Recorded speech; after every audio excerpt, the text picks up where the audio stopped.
Namaste. Namaste, Sraddhalu. Namaste. Happy to be with all of you.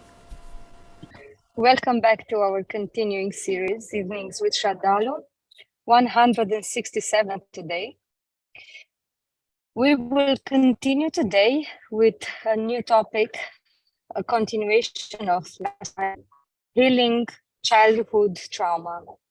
As usually, you may post your questions in our chat box during the conversation, or you may send beforehand an email at our email ID, integralstudies.in@gmail.com. We have some questions that emerged from our last talk, and I will start with a very interesting letter we received from Hanel. My question relates to the many children who were born and raised in a damaging way that produces chronic insecurities. I was exposed to almost all of the mistakes to avoid during pregnancy, birth giving, and education of a child. As a 33 years old adult, I'm still struggling with the side effects of childhood traumas and heavy medication at an early age. However high is my desire to give myself entirely to the Divine Mother, I end up facing tremendous resistance within myself due to the traumatic memories and perverted reactions that became like an unwanted habit of the physical and mental body. I am consistently confronted to people who have a real aspiration to the divine and want to raise their own children in the same way, but are still struggling to overcome the psychoenergetic effects of an abusive childhood while already raising the next generation. Repeated abuse, violence, rape, abandon, and so much more mistakes during early childhood led to the adulthood when fear, anxiety, nightmares, compulsive reactions, addictions, auto-sabotage, and other handicapping behaviors seem to become beyond our conscious control, especially when hard times and stressful situations appear in our life. Even though these adults are conscious of the divine presence and love and the existence of the psychic being, sometimes even with obvious spiritual experiences and abilities, they still struggle to find and keep the openness to the divine power. First question, what can we do for ourselves if the damages are already done? Sticking to us like unwanted dirt that we know as not being part of the real self. Second question, what can we do to prevent the transmission of our own traumas to the next generation in order to protect it from reproducing the same behaviors? Third question, what can we do to help all these children who are already damaged and psychologically handicapped, but still want to release their true self, their psychic being? Fourth question, is there a hope for people like us who struggle to get rid of unwanted behaviors and reactions while being sincere with our will for change and help the growth of the human consciousness? Fifth question, is it even a good idea to bring children to the world through a physical body and a personality who has already damaged by traumatizing memories that could be transmitted to the coming soul through genetic and energetical transfer? I would highly appreciate your point on this issue, as it could help millions of people who are facing high challenges in their own spiritual growth and their parenthood. It's a very important question which has been very well formulated, and unfortunately the audio from Alina was sometimes broken, so I have copied and pasted the question in the chat box. For those who may watch later, you may need to open the chat box and view it, or maybe I will paste it in the description of the video itself. But the background to this is a recognition that one may have gone through all the things which should not be done, and perhaps were done by your parents in their ignorance or whatever other compulsions or other circumstances beyond your control. And you grow up with all those, let's say, traumas. As a result, struggles, side effects, medications, addictions, abusive, energetic, other issues, fear, anxiety, nightmare, compulsive reactions, auto-sabotage, etc., which are distortions in the behavior. And although at a later stage in life one reads about, one knows, or even one experiences the divine presence, or one feels or knows the existence of the psychic being within, still this gap remains between the parts which have these issues and the parts which may experience, or the moment when you have the experience, the moments when you have those experiences, and then the long periods when you don't, or in the parts where you don't. So the 5 questions are extremely important. What can you do for yourself? Although you know that all this is not part of your real self. Second, what can you do to prevent transmission into the next generation? And third, how can you help children, other children who have gone through similar damage or psychological handicap? Fourth, is there any hope for getting rid of these unwanted behaviors and reactions? And perhaps methods by which one could do that. And fifth, is it a good idea to bring children into the world when your own personality is damaged and you might end up transmitting something which is damaging? So I'm first going to take up the broad framework of the initial part of the question, which will be, what can we do for ourselves? And the question itself is very broad, fortunately, so I don't need to broaden too much. Unfortunately, with a broad question also, we need to have a much wider perspective with all possibilities. So one tends then to get a little bit in the abstraction. But I will try as far as possible to give examples also. Nevertheless, I want to go as if to the root of the whole matter. And remember, this will be always from the point of view of spiritual life, spiritual principles, and the application of spiritual principles in our life and for this situation. It may not necessarily fit into some framework of formal therapy or medicine, etc. It will also be extremely valuable for those of us who may not know of any obvious trauma that we might have gone through. Now, many of us will believe that, oh, my childhood was okay, I'm fine, I don't have a trauma. And if you think about it deeply, you realize the most essential trauma is ignorance. It is, which in the biblical tradition, unfortunately, has been enormously warped, what they call the original sin, which is then tied to a story. But instead, if you look at the true sense of it from a yogic point of view, the sin of our origin, not of birth, it is not of sexuality, it is not of somebody doing something in a garden, it is in the very emergence of our consciousness out of ignorance and inconscience. That's the original. And the word sin, if you replace by ignorance, the originating ignorance, the original ignorance, then there is a perfect alignment in that idea that we emerge out of ignorance and grow towards light. So, well, you can't help it. That's how it is. But it's not somebody's fault. It's not even your fault.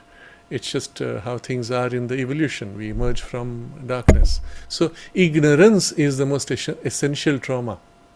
The very fact that our consciousness is cut off from the source, limited, bound, and even bound in habits of nature's evolutionary process is a trauma, isn't it?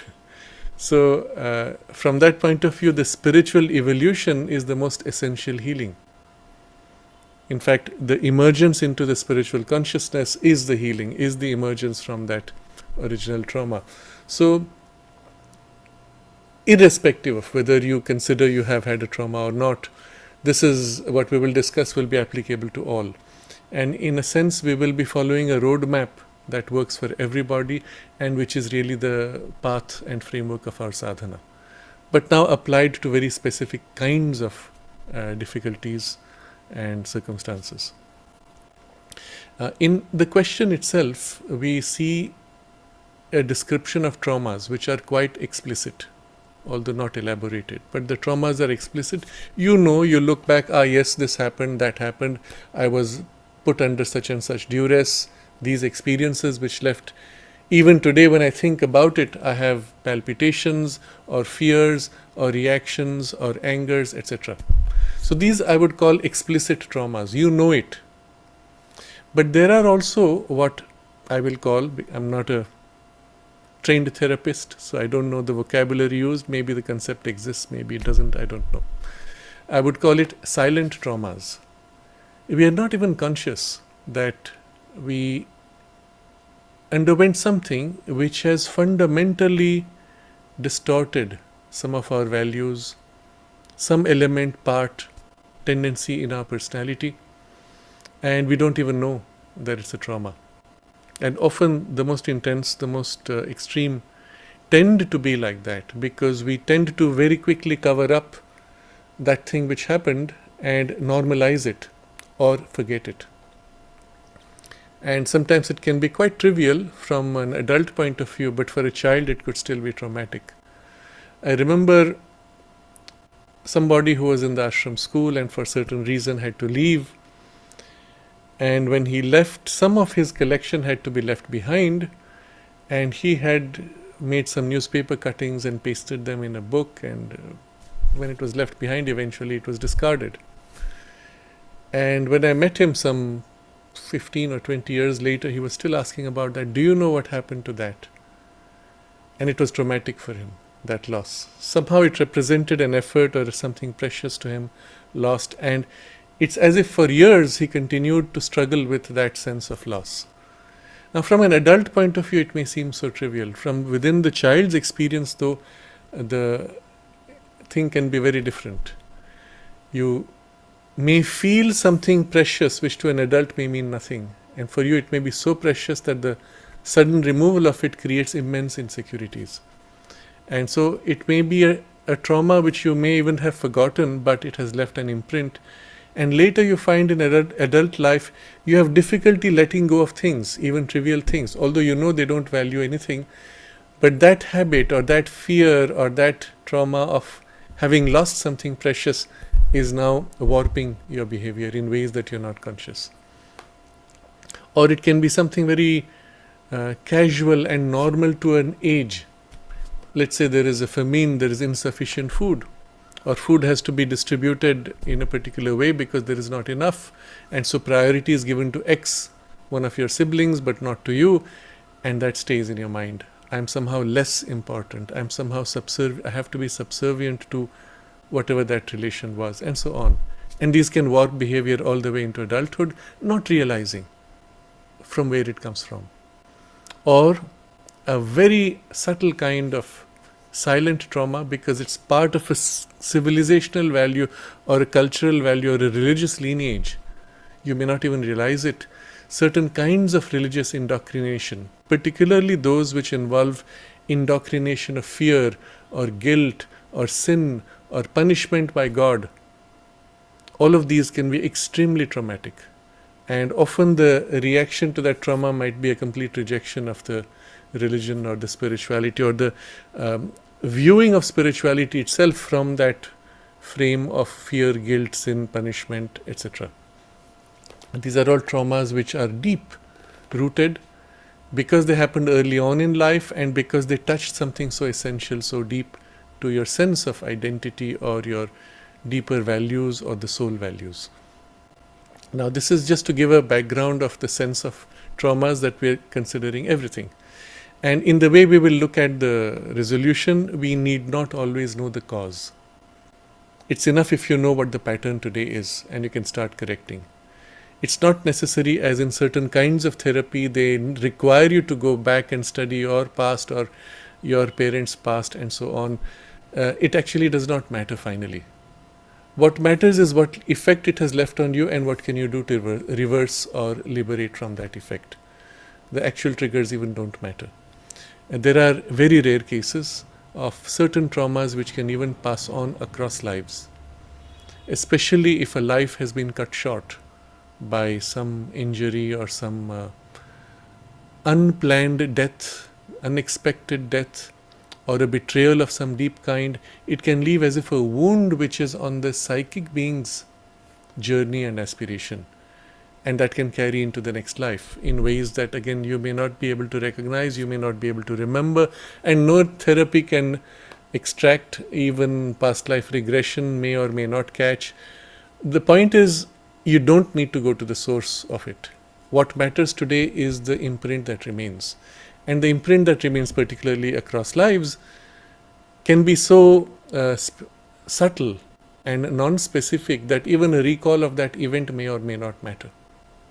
So, as we will see, the whole approach here will be somewhat different. We will look at first how these traumas distort the personality, and then what we can do to reverse it. So, we realize that the pattern in which the trauma remains imprinted in you is very specific. The distortion that it creates is very specific to your temperament of nature, even to your soul aspiration and soul type. These are the two things, nature and soul, and their tendencies. So, as an example, we take 3 children are playing, they climb on a tree, somehow the branch breaks, they fall. All 3 fell. Pretty much the same circumstances. But one child comes back from that event with a fear of going into nature, of going towards trees or forests.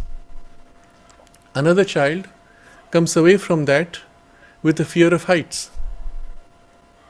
A third child comes away from that with a tremendous push of adventure, wanting to dominate and conquer and go trekking, hiking in nature, forest, overcome and conquer what seems out there to be something which might be fearful.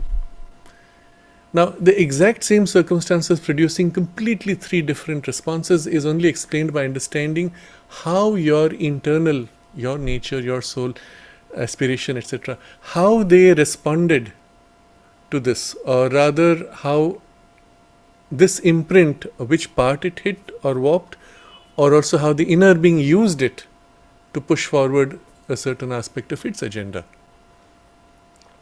So, the point is, it's not so much what happened. What happened within you, or the imprint it left, is what matters. All 3 could go back to the tree story. You don't need to, because the outcomes are so different, isn't it? So you can see that the actual triggers are not so important. Next, what we observe is, as a result of the trauma, whatever the original trigger might be, what's the nature of the imprint, what form it takes, is typically we could describe as 3. Either it creates an exaggerated form of avoidance, or an exaggerated form of attraction to something else, to the opposite or even the same, or an exaggerated form of insularity. I don't care. So, you're numbing it out, but in an exaggeration. Always, the imprint is an exaggeration, but of these 3 kinds, essentially. Now, you could, within these, build many different variations. For example, you could say that you developed a habit of obsessive compulsive disorder. You keep on wiping or cleaning or repeating certain routines unnecessarily. You have just swept the floor, and then again you need to wipe it, and then again you need to wipe it. It's as if you're trying to remove a stain, but the stain is somewhere within you, and you're objectifying it. But in all these, you will see an exaggerated form of one of these things: avoidance, attraction, or insularity. Or you will find clinging to some representation of safety, which is again an exaggerated clinging. By doing this, I feel safe. Or some representation of freedom or escape, and it can lead to addictive forms, also addictions, where you feel in that addiction you are free from something else by an exclusive focus in a little narrow box of experience where you have an illusion of freedom. So, if you look back, essentially it's one of these 3, or sometimes a combination of these. So if you look at the essence of the psychology here, you deal with these three tendencies. That's all it comes to. And again, the cause is not important, the specific form of it is not important, the essential psychological tendency, being these three or some combination, is what you're going to look at. What then happens, especially if it's a childhood trauma, because it happened during a certain formative phase, there was, let's say, a layer of petals beginning to open in your personality, tendencies, powers, qualities, faculties of consciousness, in one of the layers of consciousness, and as it's emergent, it's either nipped, switched, torn off, or violently assaulted, so shrunk, shriveled, weak, or twisted, distorted. And as a result, the next layer that begins to open is similarly distorted or shriveled or weaker, and so on. Or sometimes it compensates by trying to fill a gap by an exaggerated growth, and so on. So, subsequent layers experience a warping. Sometimes the warping is not always obvious, the link is not always obvious. But having gone through 2 or 3 layers, now it's so well concealed that you do not even know what it is or why it is. You do not know there's a distortion, and yet when it functions, others notice, oh, this guy has a peculiarity here and we don't know why. And you look at that particular layer and its distortion, you say, I don't know why either. You don't realize that it was an influence going back multiple layers. So, there's a very interesting example in the fairy tales in Europe. Most of them come under Grimm's fairy tales. The name itself is not so nice, Grimm's, but well, many of them are very grim. They're disturbing also, but they have sometimes very deep symbolism, and sometimes there's a lot of occult knowledge hidden into these tales. And I don't know why. Maybe they were meant to pass on some kind of knowledge. But one of these fairy tales is of the princess and the pea. So this prince is looking for the ideal princess, and he puts them all to a common test. He invites them to the palace, and they sleep on a bed which has 7 mattresses. And when this right princess comes, she says she couldn't sleep at night. And why? And they look back, and down through the 7 layers of mattresses below, in the lowest, under the lowest was one little pea. And so the bump of that transmitted and made her uncomfortable. So sensitive was she. And at least that's how the story is narrated. But actually it's a deeper truth. You see, the 7 gives you a hint. There's something happening there. Some spiritual symbolism. So if you look at the princess in this case as the psychic being and the layers of personality, and the idea is if there's a little bit of a twist somewhere, the psychic consciousness senses it and says, something is not okay. That's the sensitivity. It's the sensitivity or the purity of the soul light, which is what this points to, that it can detect even through many layers a tiny distortion. And so it is something of this that happens in the subsequent layers, a little distortion rippling through.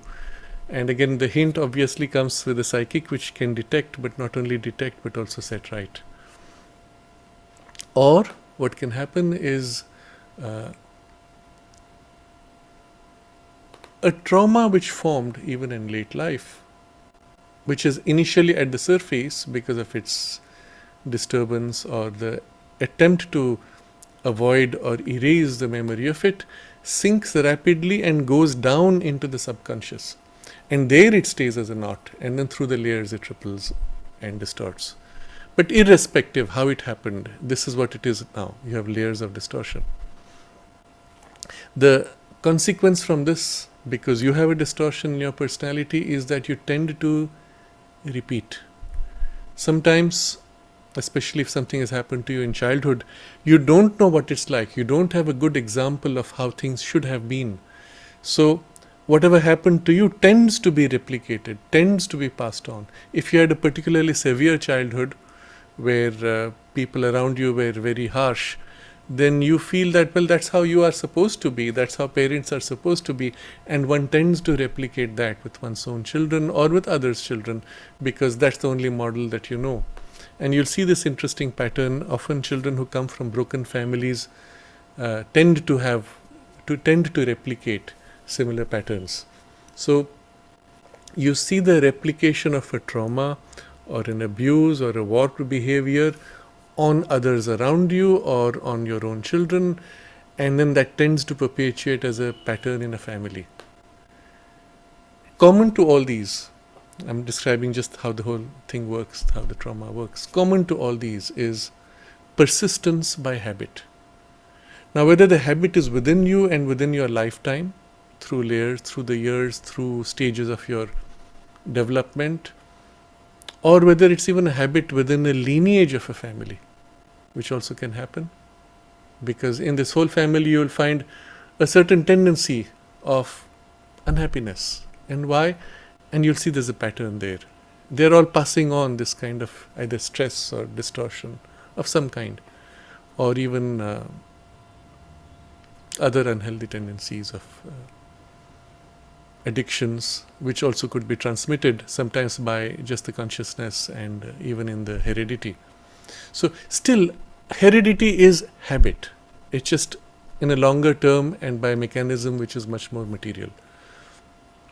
As a consequence, eventually from the persistence of a habit is eventually the sense of helplessness. That's how it's always been. It can never change. Loss of hope, loss of interest, loss of effort to try to change or to be free. Because you're convinced it can't be done. Because it's too entrenched. You're seeing it down generations, or you're seeing within you through years. You don't even know what it's like to be different. So if somebody has had, as a result of whatever trauma, a habit of being unhappy, you look back and you say, I don't know what it's like to be happy. I've never really experienced true happiness. I don't know what it's like to trust somebody. It was a very interesting experience I had once when I was talking to somebody who was in a royal family within India. Not necessarily very famous, because sometimes those royalties had many children and children's children. And the center were the eldest. And then there were all these others who were like cousins, not very important, but still royal family, royal upbringing. And being interested in Sri Aurobindo's teaching, there was some discussion about feeling the love of the mother. And then she said, I have absolutely no idea what that is like. Because I never experienced my mother's love. I don't even know that a mother can be loving. Why? Because she was raised by the servants of the royal household. And somehow they did not give, they did not care, or they did not know how to give. I don't know what it was, but she had no idea what it meant. And I said, but don't you feel that to children or your own children? She said, no, I don't know what it is. I don't even know what it feels like. I can't even imagine what it is. Interesting. Would you say this is a trauma? Well, from spiritual point of view, it was certainly something unhealthy, something lost, something now not known, but not known because it's covered up, something blocked in the heart, in the emotions, now a barrier, an insularity. Yeah, but yes, there is this complete ignorance of what it could be or what it can be like, and therefore no idea even or hope or effort to make something better. Oh, that's how it's always been, that's how it will always be. Or, on an extreme negation of this, not only loss of hope, interest or effort, but a guilt or a sense that you deserved what happened. And this is of course extremely difficult, because now you say, I deserve it, and I cling to it therefore because I deserve to be punished, I deserve to suffer, I deserve to whatever. And you are now accepting that as your way to be, and not only not hope, but forget trying to break free, but you cling to this and say, I have to get more of this. And that's one of the perversions that comes with the trauma. So all this is first to set a framework of the traumas and their effects, and purely from this point of view. And now looking at it from this point of view, how would we move forward for a corrective approach? Again, I will present this at an essential level, drawing upon a few examples as we go along, but it will be at an essential level, and depending on the situation you are at, you may pause on each of these points, see how you can internalize it, and then begin to make the shift. That would be the best way forward. And then for each one it may represent differently in different forms, or for a particular kind of trauma or difficulty you have, it may take a specific form. But I will still first initially describe in these very essential terms with a few examples as we go along. The first thing for the correction, the most important thing, is to recognize the truth of your divinity. At your deepest essential is the divine presence, is you as a divine spark, being in evolution. And the divine is all truth, all goodness, all beauty, harmony, love. Anything which is not these is not yours, is not you, is not divine. Recognizing this, none of what happened was needed or was deserved for you or was necessary for your growth. And this is extremely important to recognize. It happened, it was not deserving, it was not necessary, it was not required for growth of any kind. It did not come as a punishment. None of these. If it has come, the only thing which will matter is, from this having happened, what use can we make for our growth? That's all that will matter. Because divine is all goodness, all harmony, all love, all beauty, all truth. Anything which is not truth, which is not goodness, which is not beauty, harmony, or love, is not divine and is not needed for you. But we are in a world where everything is not divine, at least in appearances. So, and you get these things. But none of it was needed. But having come, we will make use. So, no distortion should be present in your life, is needed for your life. But if it is there, well, out of this we grow, we move forward. But no exceptions. Don't say, yes, everything is divine, but because I have this problem, I am somehow less, I deserved it. No, nothing, no exception. Everything has to be, the divine has to be all truth, all beauty, all love. We are divine in our essence and move towards the divine. And that is the only thing which is true, which is real, which is you. All else is secondary. Being there, we will make use of it. Ideally, we would be happy to have avoided it. So this is very important to recognize. In this vision, you do not accept anything which is non-divine as needed or required, as essential, as you, as part of your growth. Anything which comes like that, you will make use of it, but you do not need it. Very important to make this. And for this, you may go through a whole introspective process to clear all this. Separate yourself from this and your journey and your relationship with the divine. None of this comes in between.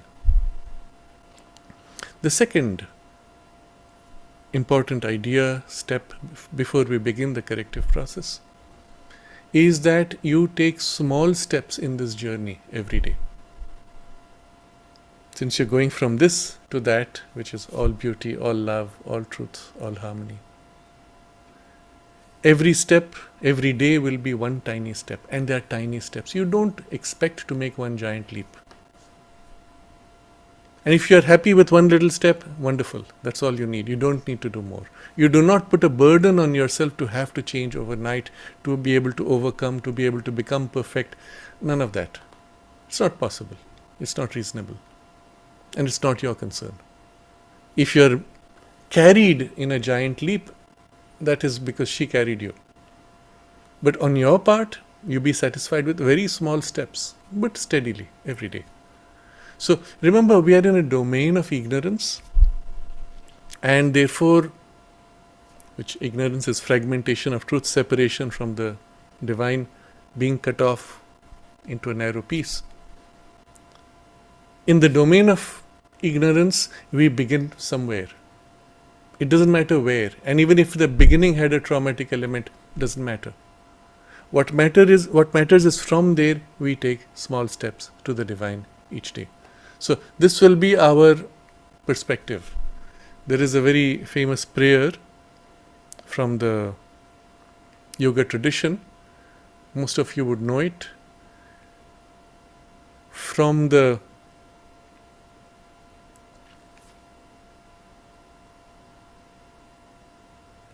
unreal lead me to the real. Asatoma sadgamaya. From the darkness or ignorance lead me to light or knowledge. Tamasoma jyotirgamaya. From death and decay lead me to immortality. Mrityor mam amritam gamaya. 3 statements, very simple. Think about it, internalize it, and one small step. And so, looking at this as a reference, you say, okay, what step can I take today? Small, however small, doesn't matter. What step can I take today? What step can I take now to move forward towards the divine, towards greater light, towards greater truth, towards permanence, the real, the immortal, the bliss? Small step. Doesn't matter how small it is. That's all you do. If nothing else, it will be today, I think of the divine and smile. Small step made. Brilliant breakthrough. And that's all you aim for. Little things. You never measure yourself in terms of anything you have read or any ideal or reference given to you. Oh, I have to reach this. Yes, you have to reach this. But how long? Doesn't matter. Today, what can I do? This one small step I made. That's all that matters. So as a result of this perspective, small steps, etc., you're moving from this to that. You learn to leave behind your past. Leave behind who you were before in each step that you take forward. And with each step, you're as if taking a step forward in a new birth, in a new life. Small, small, small. And naturally with that, because you're leaving behind your past, with that past comes the heredity, the habit, even the personality which you have, or the personalities that you had. Oh, when that trauma took place, it was maybe 30 years ago. What kind of a person was I then and now? I've grown so much, I'm not the same person. It's like another life. Well, that fades into the past. Even you may say, even the body which underwent that is no more your body. You've grown so much, all your cells have been replaced. It's the past. So the sense of the past fading away as you grow forward in this small steps everyday journey. So all this is a framework. These are 2 broad perspectives which lay a spiritual foundation for the healing on a spiritual basis. Without this, you could not do the rest which needs to be done. If you have not done this, though, the rest, some of it may match what you go through various therapies, but it won't be the same thing. It's not the therapies we're talking of. Be very careful not to transplant something you've read from a therapy or some pop psychology and say, yes, this is similar to that. No, it's not. Once you set this as a basis, everything is different. And none of this is part of existing therapies. You see?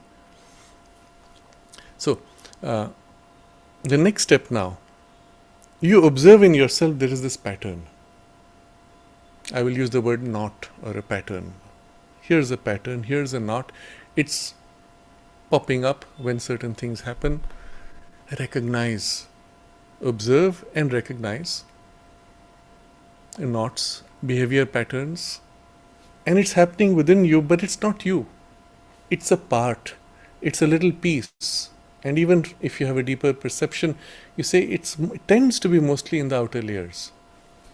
Even when it comes with strong, deep emotions, from the perspective of the soul, it's on the outer layers, isn't it?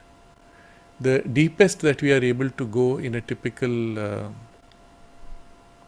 deep emotional experience is still extremely superficial, is part of the most surface layer of personality. Just as an example, as an analogy, if you look at what happens during sleep, you have a dream, you wake up, the dream is fresh. From that point when you come to full awareness of the waking surface consciousness, you've forgotten the dream. And yet you were conscious when you woke up with the memory of the dream. I've given this example before. You get up from bed, you remember the dream, you take a shower and come back, you've forgotten the dream.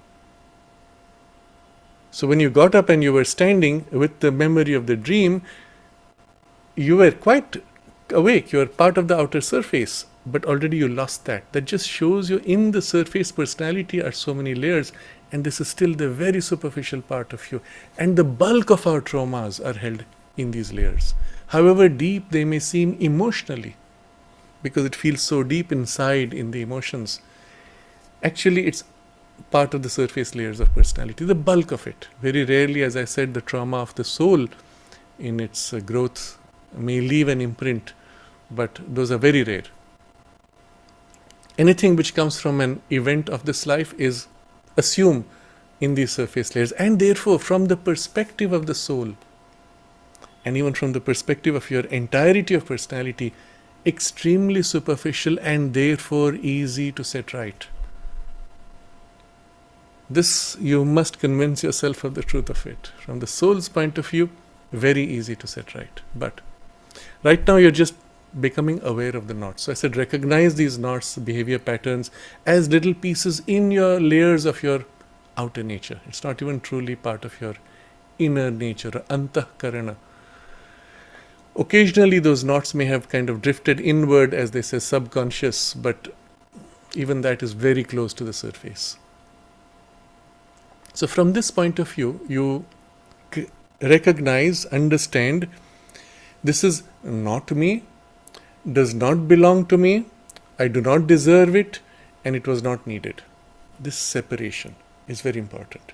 The more you're able to separate it, the more easy it will be to get free of it.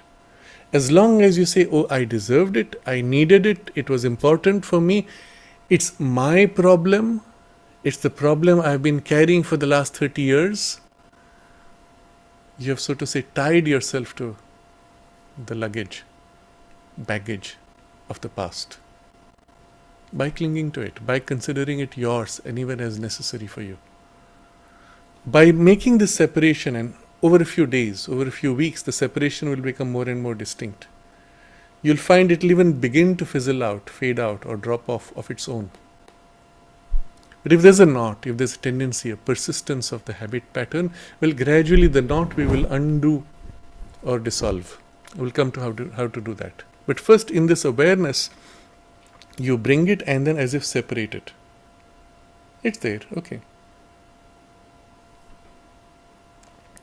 The critical element here is going to be the equality, which we will come to later. So, first awareness of the knots, next understanding. Understanding how it works or why it takes that form. What is it that you're trying to avoid or are attracted to or are insensitive to? Just observe. You will notice whatever the pattern is an exaggeration or a distortion or a perversion of some underlying truth or principle. So because, let's say, something was taken away from you which was precious, you're hurt, you're pained, and now you're trying to cling to anything so as not to lose what is precious. Well, the underlying truth is that the precious things we should not lose. And even if the external form or object is gone, what was essential to the precious, that I will never lose. I will keep. Maybe that's an underlying truth. If in childhood you were hurt, you were harmed in various ways, we need not go into it explicitly. Whatever it was, the underlying principle today or the reaction today is fear, rejection, or some kind of a block. And the underlying truth is that, yes, I should be able to defend myself, protect myself from any such unreasonable harm. That's the underlying principle or truth, to be able to defend, to be able to protect. And I recognize that, yes. But now the way I am doing it, the way I am putting out this barrier is exaggerated and distorted. Or even perverted, reversed. So in some cases it happens because you have convinced yourself that you deserved to be abused. You actually seek out abusive relationships, not realizing that's what you're doing. And you say, no, I don't deserve this. It's a perversion. It's actually an inversion of a truth. Now, what is the truth? Well, I need to be able to choose. I need to be able to protect. I deserve something better. I deserve the truth, the divine, because I am that. Well, that's the relationship. You come back to that. And so, understanding what is it a distortion or an exaggeration or a perversion of as an underlying principle, you see all the distorted forms you will need to restore to their right place, right form, right function. Again, the specifics are not so important. You will undo this warping, distortion. That's all. So, having become aware of those knots, you now enter into a kind of an understanding of it. And that makes it easier now to be able to get free, as we will come to. But first, before we move forward, if there can be a right understanding of things, there can also be a wrong understanding of things, which is often the case if there has been some major trauma and your very ability to perceive rightly has been warped. Then often what we do is in trying to understand, we give ourselves a wrong understanding, which then creates more complications. It worsens the distortion because you now try to impose or correct by a further warping, a further layer of error. So, for example, I've often heard this from people when they will say, often the sign will be like this. The question will be, how can I become more tolerant? How can I become more patient? How can I become more loving? How can I become more understanding, compassionate? Just like that, out of the blue, it's like some kind of a abstract idea. And you could, of course, get into the abstraction of it. But normally when I sense that there's something like this, I say, okay, but where is it coming from? What's the specific thing that you feel you're not loving enough or compassionate or patient or whatever enough? And then it comes out. And I just give this as an example because it's so common. Someone will say, in my house I have this problem with X, typically some in-law or some other member of family, who is always asking me to do this, but I don't have the patience to live up to their expectation, I get upset, I get angry, I get fed up, and so I lack patience or understanding or compassion, etc. But when you look at the actual situation, somebody is actually abusing you, misusing you, pushing you to the limit just to harass. And you have kind of inverted the values and blamed yourself by saying, I am not patient enough, I should try to be more patient. And so this is a wrong understanding. And it often takes this form, I must change myself to become more tolerant because such and such a person is so aggressive towards me. I am not tolerant enough, I am not kind enough. No, that is aggression, that is unacceptable. So a very simple correction there would be, or a test would be, ask yourself, would you do that to somebody? No, I would not. Why? Because it would hurt them so much. Okay, so reversing the situation, you realize, oh, this is hurting another person. That means the person who's doing it is intentionally, or by habit, or by their own damaged personality, hurting you. That's what it is finally, isn't it? So you don't need to become more tolerant. There's something else that you need to correct. So it's often the result of some kind of a guilt or a habit of self-deprecation, which is the warp distortion within you. In such a case, if you tried to make yourself more humble, more patient, that would be worsening the problem because you would be suppressing the truth of defending your boundaries, defending your healthy individuality. And as a result, you would be further trying to warp yourself in order to correct for a distortion. So, in such a case, first recognize what is the right understanding and then speak up, define the healthy boundaries. You can tell the person, look, I appreciate this, I am trying my best, these are my limits. But beyond these limits, you have no right to intrude into my space or my time or whatever it is. What you say, what it is, depends on the circumstances. I'm just giving an example, defining the boundaries through communication, whatever form it may take. Or another variation of this where you have a wrong understanding is a reverse of this example, where you blame somebody for a problem when it's not even their fault. So I'm a helpless victim, so and so is victimizing me. You've convinced yourself that the cause of your problem is somebody else, their behavior, their routine, whatever. And you say, I'm a victim. And perhaps if you observe carefully, the person may not even know that they're causing you hurt, or they may not actually be causing you hurt. It's your own imagination that's misreading it as a cause of hurt. So often it happens, especially when you're extremely sensitive, hypersensitive to nuances. You say, oh, so-and-so frowned at me. Oh my God, what did I do? Now I'm so unhappy. This was a common thing with the mother. When people would write to Sri Aurobindo, today mother frowned at me, today she didn't smile at me, today she was very serious, have I done some wrong, I'm feeling very guilty, etc. But it's a misreading. But it can extend quite a complex way. You can actually end up convincing yourself that all your problems are caused by X. And again, a very simple test, you reverse it. If you were doing that same thing, would it cause a problem to others?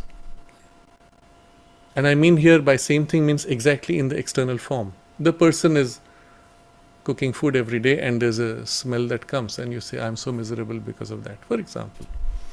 And if this person was removed, if somehow this went away, I would be the most happy person. Well, if you're cooking food, smell spreads and it hits somebody who's nearby, would you be deliberately intending to cause them harm? No, obviously. But if it's causing harm, then fine, we can talk and sort it out. But don't think that they're doing it deliberately. So there's a lot of this also which happens, and the sense of a victimhood is itself one of the distortions, and that's the distortion you may need to correct. So a wrong understanding may create attempt to set right things which actually cause more harm. So in all these cases, you need to be more objective, you need to speak up, communicate to resolve things. And if you're not sure, take somebody else's view. Ask someone else objectively, do you think this is the problem? Do you think this is what it is? Not just from your point of view, but let them see the full picture.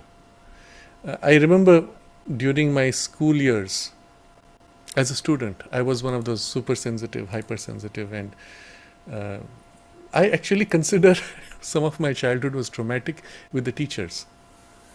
Some of them would say things which would hurt immensely, and they may say the same thing to somebody else, and I can see it hurts the children, but they take it in their stride, and I would go and brood over it for days together and fear and things like that. And at some point, one of my friends said to me, many times he said that, you're too sensitive, you're taking these things too seriously, they don't care, they're not concerned. I said, no, but it is so and so, and she did this, he did this, whatever. So, having grown up, I look back and I laugh at that. But at that time, in that child's mentality, you're very sensitive.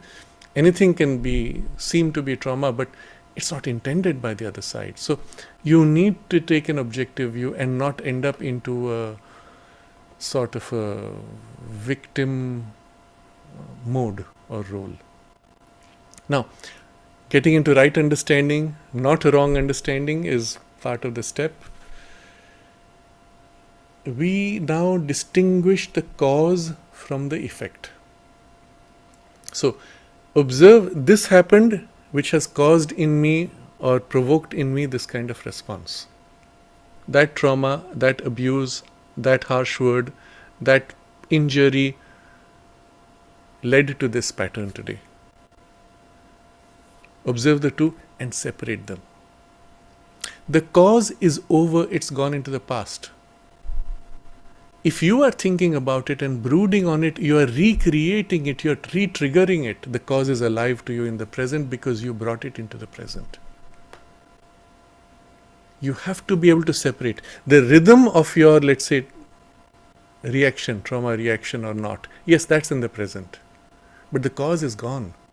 It's not present anymore, except in your mind and in your choosing to bring it back. You can say, yes, but it pops up. Yes, but when it pops up, what can you do about it? You can choose to catch it and wallow in it, or you can choose to catch it and say, no, I don't want you. That is your choice. So you make a conscious choice to separate the cause from the effect.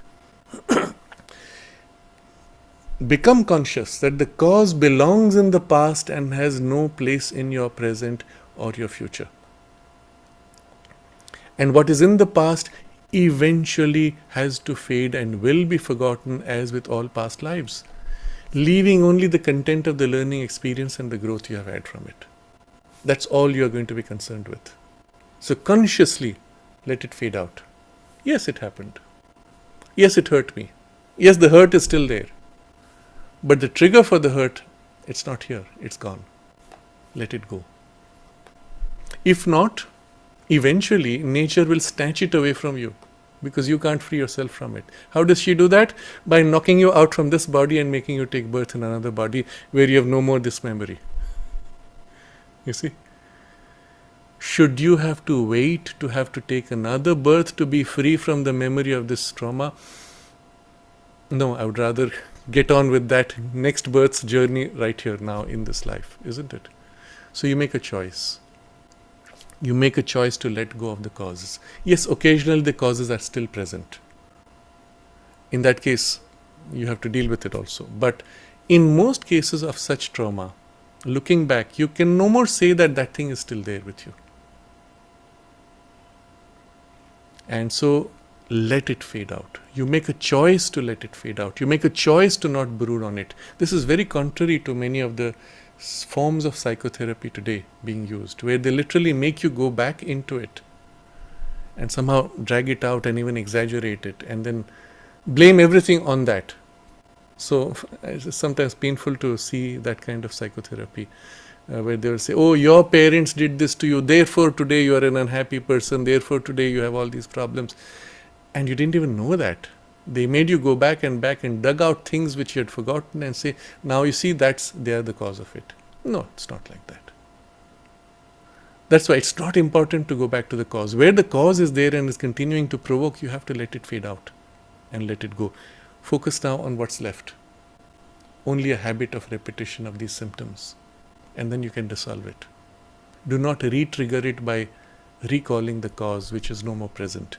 And if the cause today is still present, then first make the separation. Free yourself from that cause, and there are ways to do it today. We are fortunately in a reasonably civil society today with sufficient safeguards in law which is half broken but still reasonably functions that you can break free from somebody who is traumatizing you regularly. That's your choice. And you have to take those steps, whatever the consequences. If you don't get free from the cause, you'll never be able to heal. You can't have somebody hacking away and injuring you continuously and then expect the injury to heal. So you make that separation in any case and put that into the past and let it fade out. And then you look at what needs to be done. So having gone through all these steps, you look at the healing that needs to be done for this. As a continuation of this idea that there was a cause, so there are two things you heal. One is you heal from the cause, one is you heal from the result, the distortion. So there are things which, in letting go into the past, you need to also make a special effort to let go in healing that memory. So if a person or a situation has caused, sometimes it's your own limitation which caused it, you recognize what it is. And then you have to choose to let it go consciously. Let it be gone, let it be forgiven, let it be dissolved from your being. So in this movement of letting go, there are three layers on which it could attach. And sometimes, especially very traumatic things, tend to have built up links on all three layers. So I'll put it in these terms: in the mind, in the heart, in the body. Okay, so in the mind, it's easy. You actually choose to let go the way I've been describing it. That's okay. That's in the past. I will not allow my mind to wander. I will not allow it to brood. But the brooding comes in the emotions. It comes up, grinds you, pulls at your heartstrings. At that point, you have to deal with it in terms of the emotion letting go, which is very different from the mind letting go. So in the emotion letting go, there are a couple of variations. One is, of course, you choose to build a sense of an equality, not to indulge in the emotions, not to wallow in them. Not easy for for many people who are used to being emotional, but still that would be your way forward. But otherwise, in the emotion, then you can take an active poise. Okay, I forgive and let go. Okay, I give love to you who have caused me so much distress, and now with this love, I say goodbye. So, this is the heart's way of doing it. But when you send love in their direction, you may say, I'm sending love to them, oh, that healed me. Actually, if you observe, it's not like that. What happens is, the love that you send helps to dissolve the knot that you had of attachment. They didn't need it.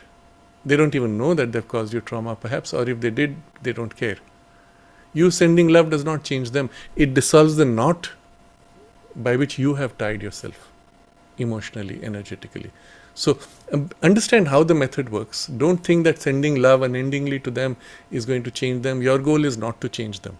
Your goal is to get free from this and get free of the cause. So focus on this. And the love is only the way to dissolve this entanglement, this energetic link.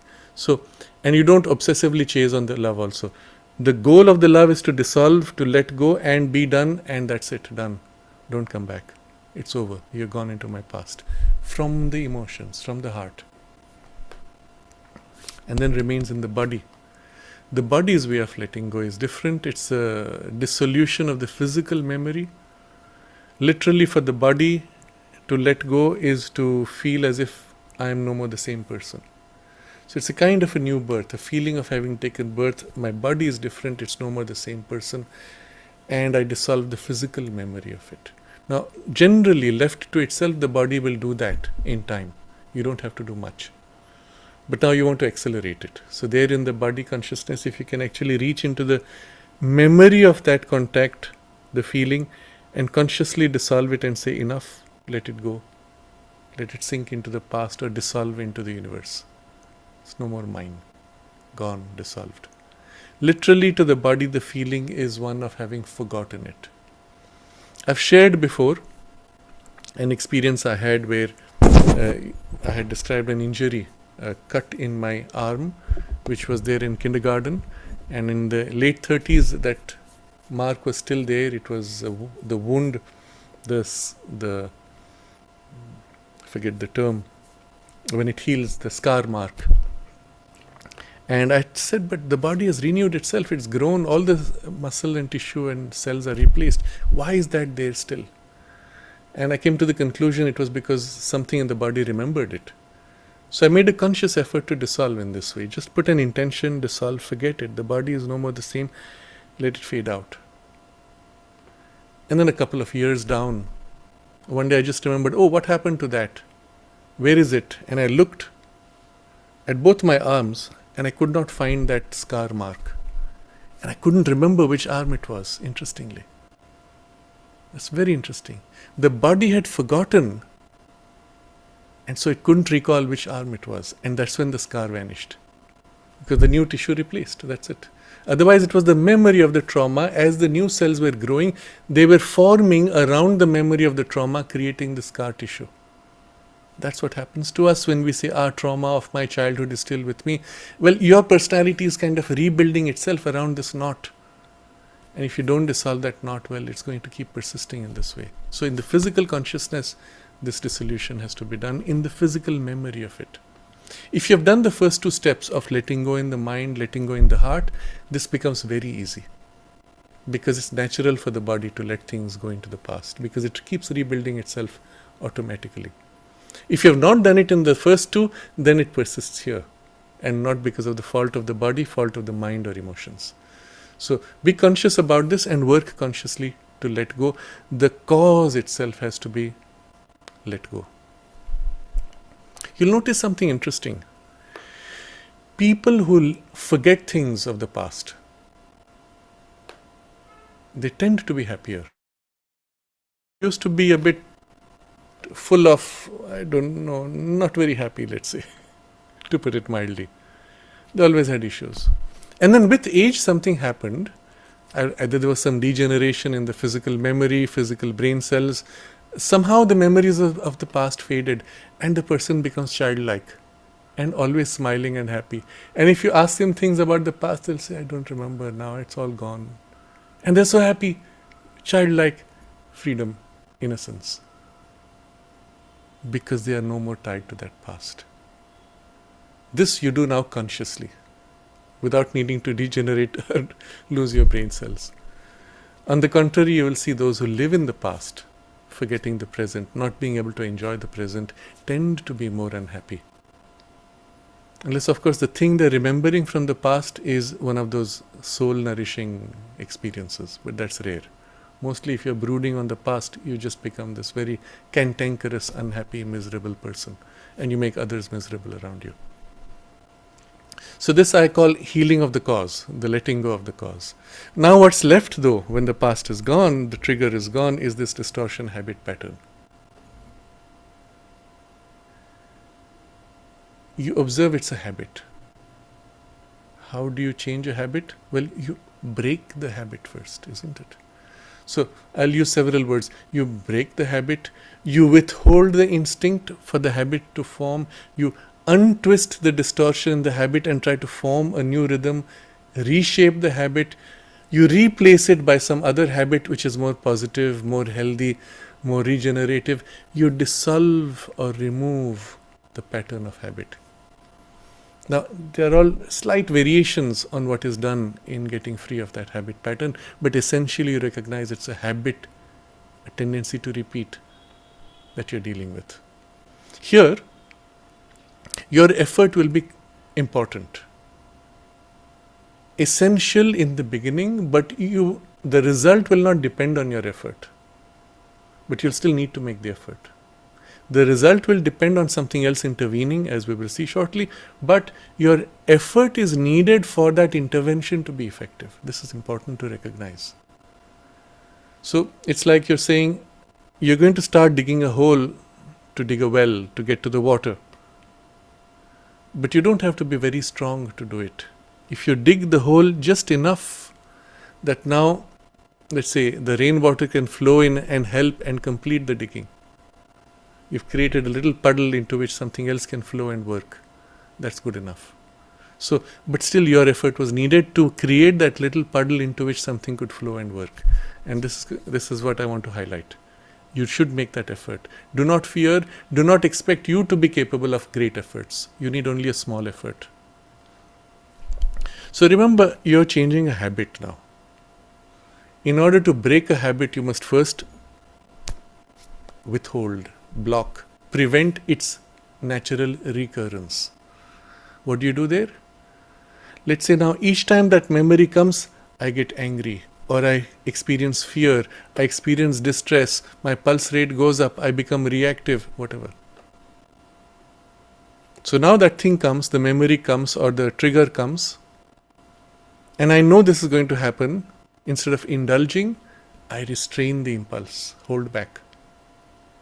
I feel the fear, but I'm going to hold back and not allow it to express itself, not allow it to take familiar forms. Restrain and hold. And then where this tension is there, again it's the surface part of your personality, you observe what is behind it. Behind it is a part which is not experiencing the fear, reaction, distress. A layer which is reasonably, we can say, quiet or equal, unaffected, undisturbed. Become conscious of this layer. That's your starting point for a deeper equality. This may still be tensed. It may still be struggling. You don't identify with it. Do you identify with the thing behind which is undisturbed? Cling to this now. Now this practice initially may take a little while. May take you a few weeks, a few months, or maybe a few days. You'll be surprised. Once you start doing, you'll be surprised how easily it happens. Having experienced it reasonably, maybe you can't hold it. Stabilizing it may take a few weeks. But the first experience you can have within a day, without exaggeration. It's just everything in our education or in the therapeutic world is largely oriented the opposite direction. So in certain kinds of psychotherapy, they will tell you, oh, you have this anger against X. Some poor fellow who's bothered you when you were a kid, you're still angry about it. The poor fellow has died, gone, taken rebirth again. He's no more in the picture. And you're miserable because you're remembering it. So the therapist will now say, your anger, let it out. How? They give you a room which is full of padded pillows, and you bang at it, scream, shout, etc. I was a little disappointed to see in Bangalore, one of these companies has made a anger room. So you let out your frustration, let out your anger, and de-stress. That's what they say it is. Cinema, they tell you this all the time. They show you this, the person is telling, now shout, say it now, I hate that person. Say it louder, I hate that person. And you make louder and louder until you exhaust yourself. And then you say, how do you feel? Ah, yes, now I feel relieved. What do I feel relieved from? From exhaustion. But what did you just do? You made that behavior pattern stronger. Now when you recover some energy and the trigger comes, you will shout, scream, get upset, louder and more intense. It's the very opposite of what should be done. And Sri Aurobindo comments on this, the mother comments on this. It's completely wrong psychology. And yet that's your official medical therapy, sadly. So we are using a yogic principle.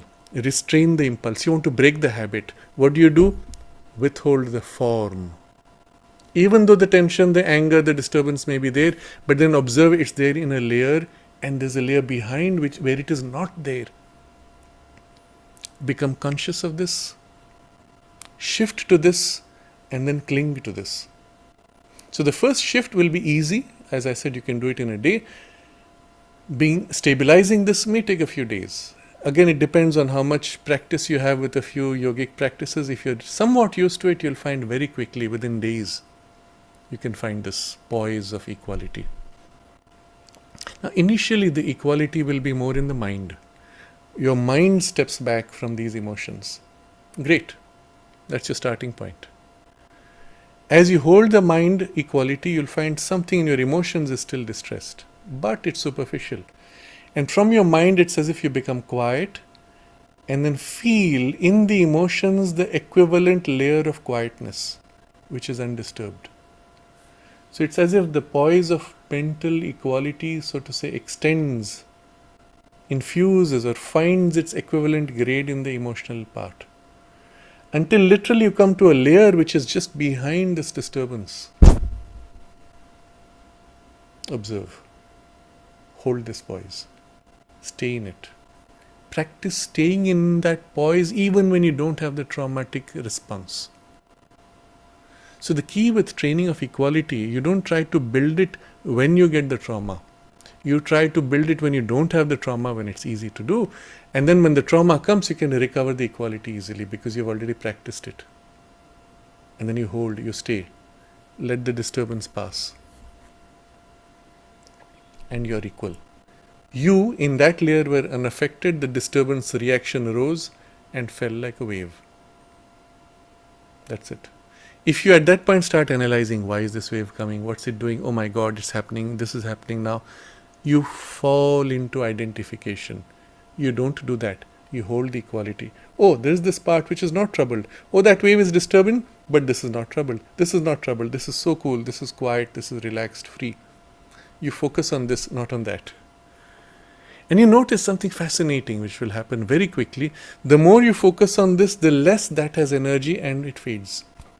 Now, what you did was you restrained the impulse of the habit. Let's say it was anger or reaction or disturbance, your pulse rate shooting or symptoms of illness, whatever. You'll find all those things rapidly decline and weaken because they're not being nourished by your attention. Your attention is on the equality and the poise of equality. Now, into this, if you bring that spiritual opening from the equality to the inward or upward, that makes it complete. But for now, I'm just laying this as a foundation. Later, we will link it also. So, from this mind equality, you move to what we may call equality in the vital energies. So, there's an excitation of energy which is rising. Take a deep breath, become quiet, disengage, step back, and there's at the same grade of energy a poise which is equal, undisturbed. So mind equality aligns with vital equality, and then a little further down, let it sink into feeling in the body consciousness itself a layer that is as if free, undisturbed, unchanged. Despite this symptom rising and falling, that layer remains unchanged. Simply observe. Don't worry if it does not get too concretized in the physical. Just intend it and try it. That effort which you do creates as if a groove, a passage into which the divine force and light will flow in. Like I said, your job is not to dig the well all the way down to the water. It's to start making the hole into which then something else will come and complete the work. But this effort you make at least to find that poise of the equality in the physical.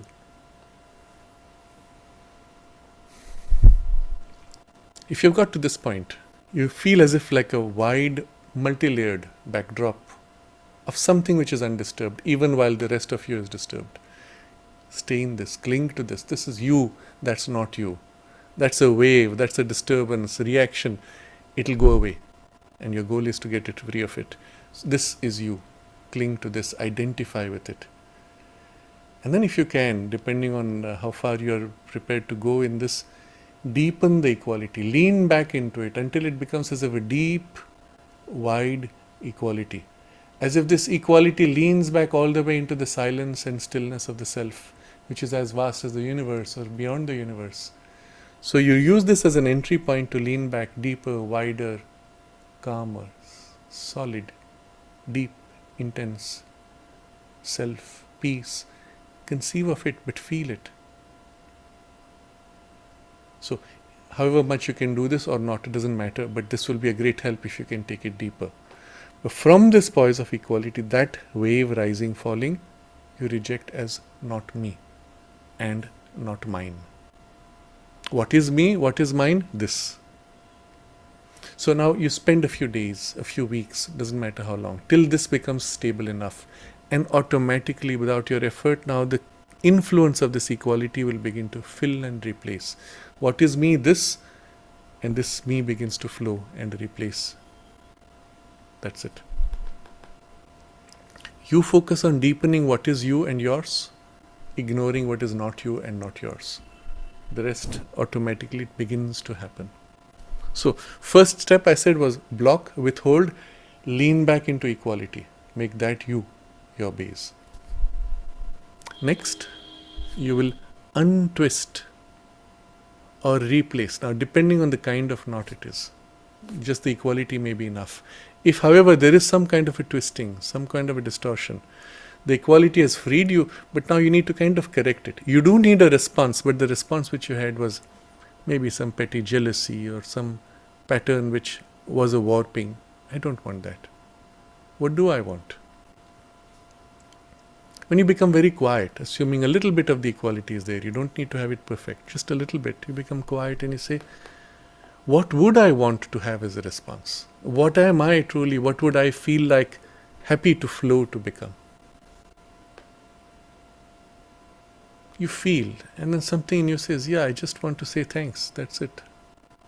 Or just thanks but no thanks. Or nothing. You just feel a bit of a compassion and that's it. Let go, doesn't matter. So whatever it is you feel is you and your response, you let that now slowly emerge, replacing the other response. So first comes this tendency to some kind of an anger.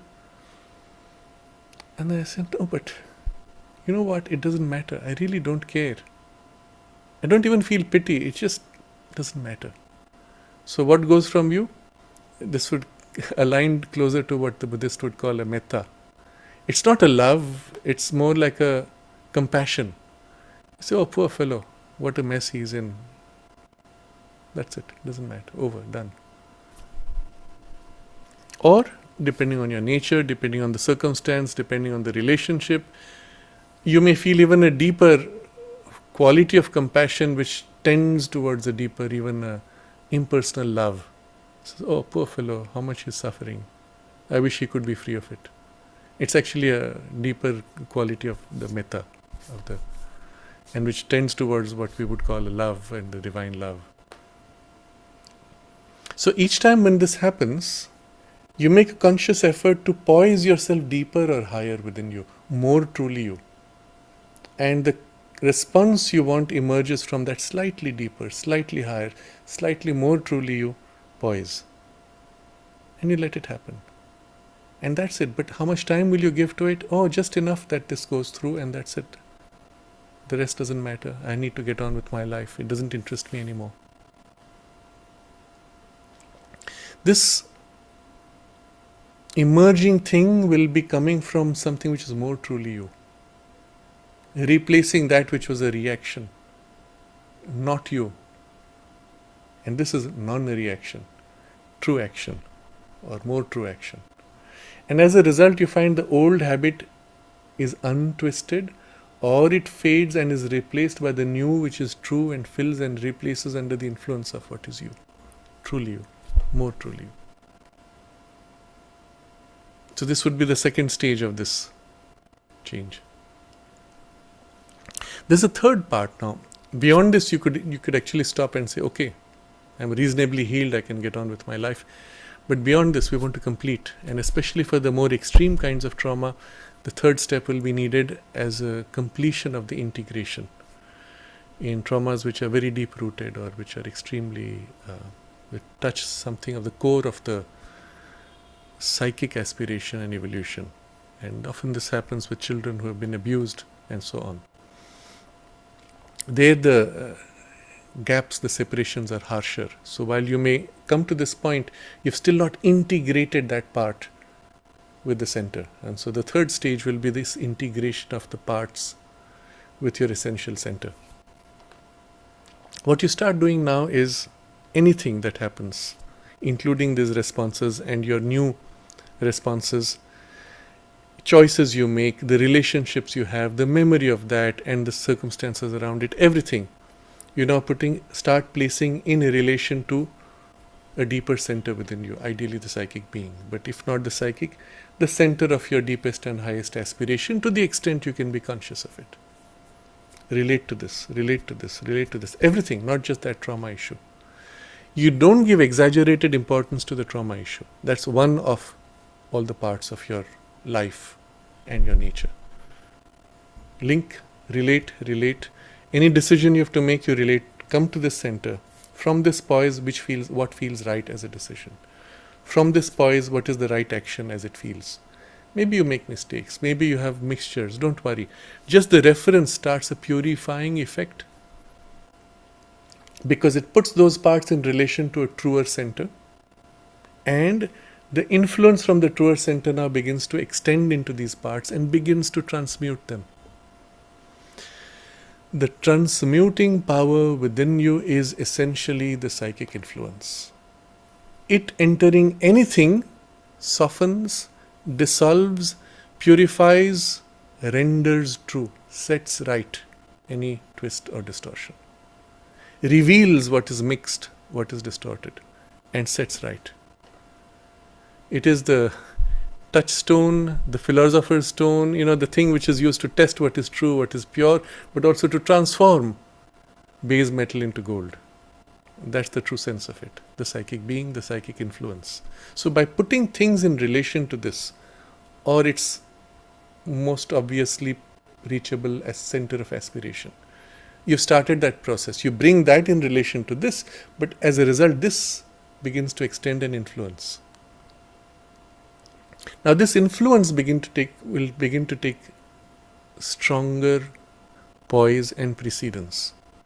So when you say, I put this in relation to that, you will actually be extending an influence. And so what happens from the center is, if something within you now begins to reach out, extend and influence all the personality, and begins to realign them, to bring them around the center. What earlier was a conflict, this is my job responsibility, this is my family responsibility. And they conflict. If you do one, you lose the other. You bring both in alignment to this center, and the right relation is found.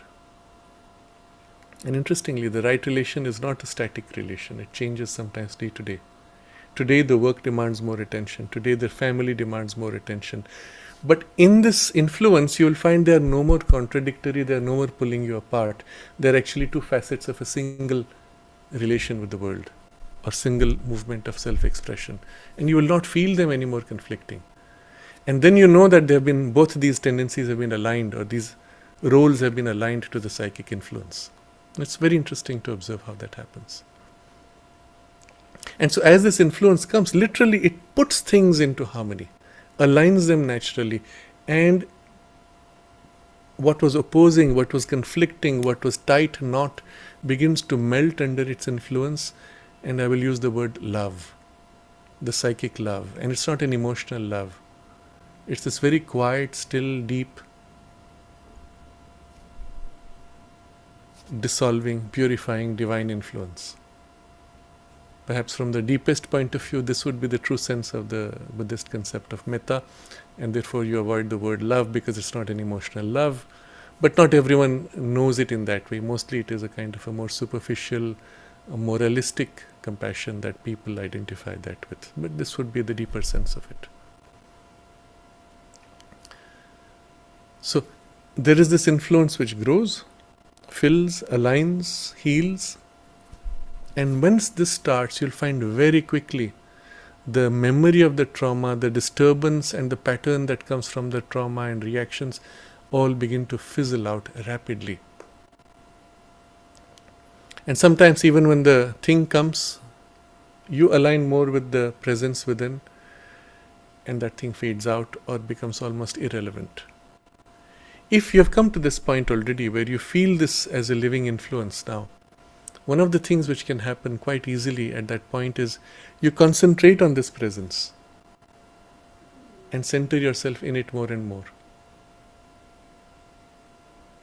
Until there's a point where centering in it, you forget everything else and you're immersed and you forget yourself. This point is extremely important. You want true healing. As long as you are you and separate, something remains. When you are not, and there is only that, you forget yourself, lose yourself in immersion with what is true and real, there's nothing left of the injury, of the separation, of the distortion. Because there's no you. Lose yourself. And then when you emerge from it, you're as if emerging newborn. I'm no more the same person. And you let that flow and fill the rest of your personality.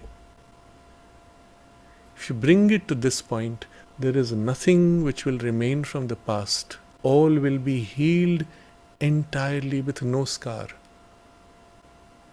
Literally. Psychologically, the scars are easier to wipe. Even biologically, the scars go away under this influence. Because nothing remains of the old. The psychic is ever fresh, ever new, ever growing, always the divine. And therefore what influence emerges from it and all that merges in it and loses itself in it is new formed, newborn. This essentially is going to be your secret, to be free of all traumas, all past distortions. But observe this point of self-forgetfulness. Learn then to consciously enter into it. Maybe for a few minutes, for a few seconds, once a day, once in a few days, doesn't matter. But when you do it, what comes out after that, it's no more the same person. It's a newborn you. On the other side is the cultivating of the complementary side, which is cultivate all that grows and nourishes the psychic influence in your life and in your nature. So activities which contradict it, you begin to lose interest. Activities which nourish it, you begin to increase. And so bit by bit, gradually, everything begins to reform, rearrange, reprioritize. What matters? Everything that nourishes the true you. And allows this influence now to grow, to flow, to fill, and to express itself more and more in everything in life. Bit by bit, doesn't matter. But the priorities shift. And with that, again, there'll be an enormous healing influence in all of your life, in all of your nature, in all of your relationships. You'll find a different quality coming up. And sometimes it can happen very objectively. It's as if when you are in this state of alignment, as you wander around, somebody who you may have considered your enemy or somebody you hate passes by in front, and spontaneously from within you will be this smile, as if you're meeting a friend for the first time. And you will be surprised because a part will say, "Ah, yeah, but I'm supposed to frown at this fellow, but it doesn't feel like worth it. I'm just so happy as I am." It just fades out. And surprisingly, they may also smile spontaneously. And then if they have the habit, they'll say, "Ah, yeah, but I'm supposed to frown," and the smile will shift to a frown. But the first response would have been one of the joyous, free smile, because that's the truth, which your true truth, not truth as a superficial relative truth, but the soul truth touched and evoked the truth. See, this word truth, unfortunately, is very mixed in the subjective age now. Everybody says my truth, your truth, in a very superficial way. We're talking of something much deeper. And that evokes the deepest truth in the other, however momentarily. So observe this and then cultivate more and more your life around this. So this is the integration of the parts around the essential center, which I will call as let's say, the third step of healing the distortions within you. And to this I add one more, fourth step, which is really at the end of it, the underlying principle behind it, which is calling for the help. So far I have not spoken of that so much.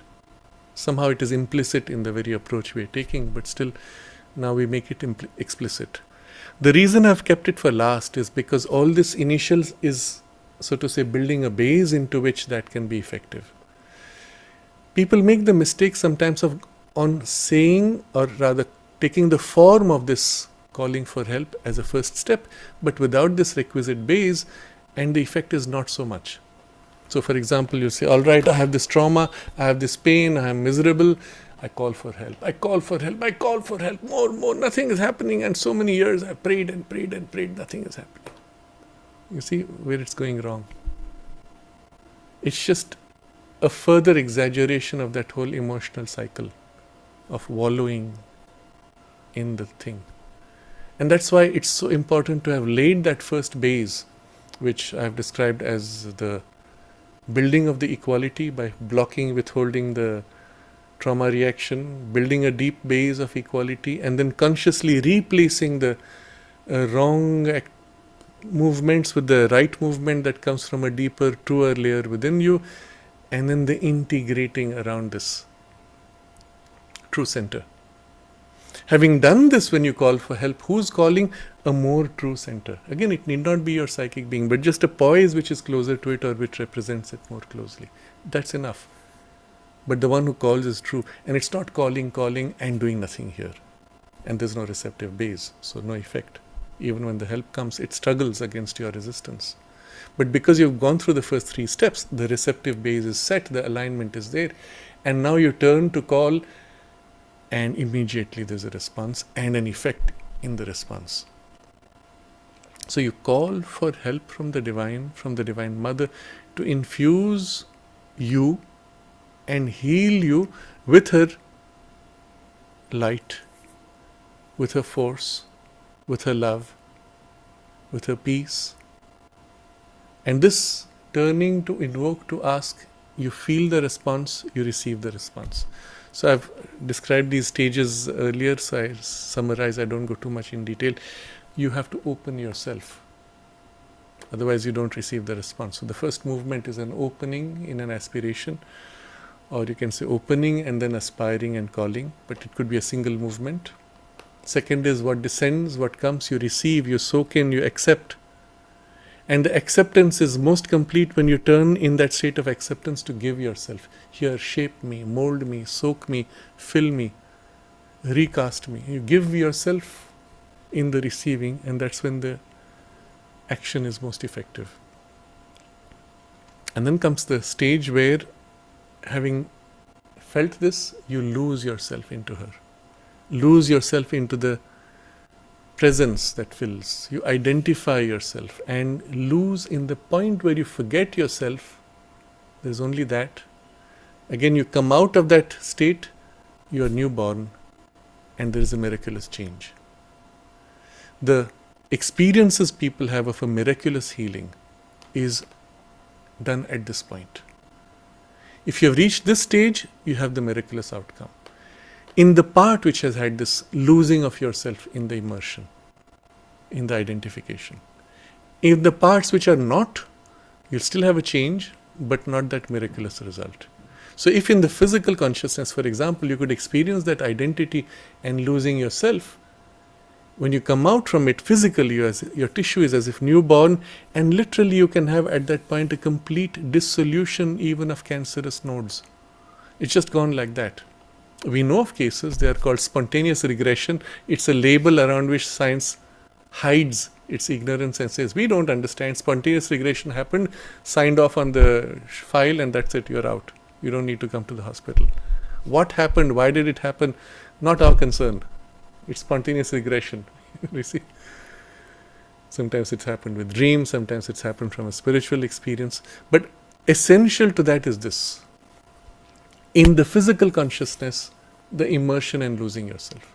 So, depending on where you are and your base of, let's say, practice, certain parts you'll be able to immerse more easily, other parts will receive indirectly and more indirectly the effect. But still, that's when you have the miraculous dissolution, recasting, rebirth, and completely new formed. Literally as if overnight the trauma and its effects have just been taken out and dissolved, removed, replaced by something else. I am free. Done. If you've worked on the first 3 steps, this 4th step, very easy. Sometimes you may end up, so to say, implicitly preparing the base of these 3 steps, and then this happens. Then you say, why did I have to wait for 2 years to get this result? Well, because you were going through the preparatory steps. But if you are doing it consciously, it can be done very rapidly. So in giving yourself, losing yourself in identification with her is the miraculous healing on a return in proportion to the immersion and in the part in which the immersion took place. And here we come to a very important insight, because the most powerful force in the universe is the divine love. And when you had this immersion, it was a sort of a dissolution in the divine love, and especially in that aspect of the mother's force and working, is the most complete and the most rapid healing. Now, in the more conventional forms of practice, therapy, or even in the pop psychology, they will say, yes, you shouldn't be hard on yourself, love yourself. Forgive yourself. So they'll say, yes, this horrible thing happened to me, now I forgive myself. But I didn't commit it, why should I be forgiving myself? It's a very strange thing. Or you say, I forgive you for the trauma you caused. I didn't cause you any trauma, it was your imagination. I give an example, a real case. This was around the time when there was this controversy around that book which was abusing Sri Aurobindo, and because I had taken a stand, there was a propaganda against me. And there was a lady who had not written to me for years, suddenly sent me an email. I always respected you in this way, and now, because of this which you have done, I have lost a friend and I have lost this, and I don't wish to have any contact with you. I saw the email and I said, okay, your choice. I left it. Then I heard she was sick. And then I got an email about 6 months, a year later, and she says, I have forgiven you. I said, okay, first of all, I didn't commit a crime. You blamed me for a crime. Now you've forgiven me for something which I have not done. Doesn't matter. I had a strong urge at that point to write to her and say, instead of trying to forgive me, try to forgive yourself. Because you are causing yourself so much trauma by imagining all this fantasy and putting yourself in a mess. I had felt that it was somehow not just this, but that tendency in her was related to her sickness. But I didn't try it, I was too busy, and then she passed on. But this whole idea of love yourself, forgive others, sometimes even when they are not at fault, behind that is this principle, this truth. When you love yourself, even there's an illness, they will say, love the illness. The principle is your love, however tiny, however distorted, however humanly reduced, is like the tip or tail end of the divine love. And somehow indirectly and partially you are invoking her love in that act. When you love somebody or put out love for somebody or to dissolve your link to that, you're putting out that love. It's indirectly and partially something of the divine love which is reflected, diluted, that's acting to dissolve, which creates the effect. So if you understand this principle, well, get free from these secondary and reflected forms, open to the source and give yourself, and you have this. And if ideally in the part where you have the trauma, you have the injury or the distortion, if in that part you can love her, feel her in that part, and give yourself to her love in that part, you have this radical, dramatic, miraculous healing and intervention. Love heals. It's the most powerful force to harmonize, unify, because it brings back to the oneness, embraces in oneness, transmutes and transforms in that oneness. Ideally, you would do it in the whole being, but in whatever part you're able to access of your being, whatever you're able to do is already excellent. Otherwise, for example, the knot is in a part where I'm not fully conscious of.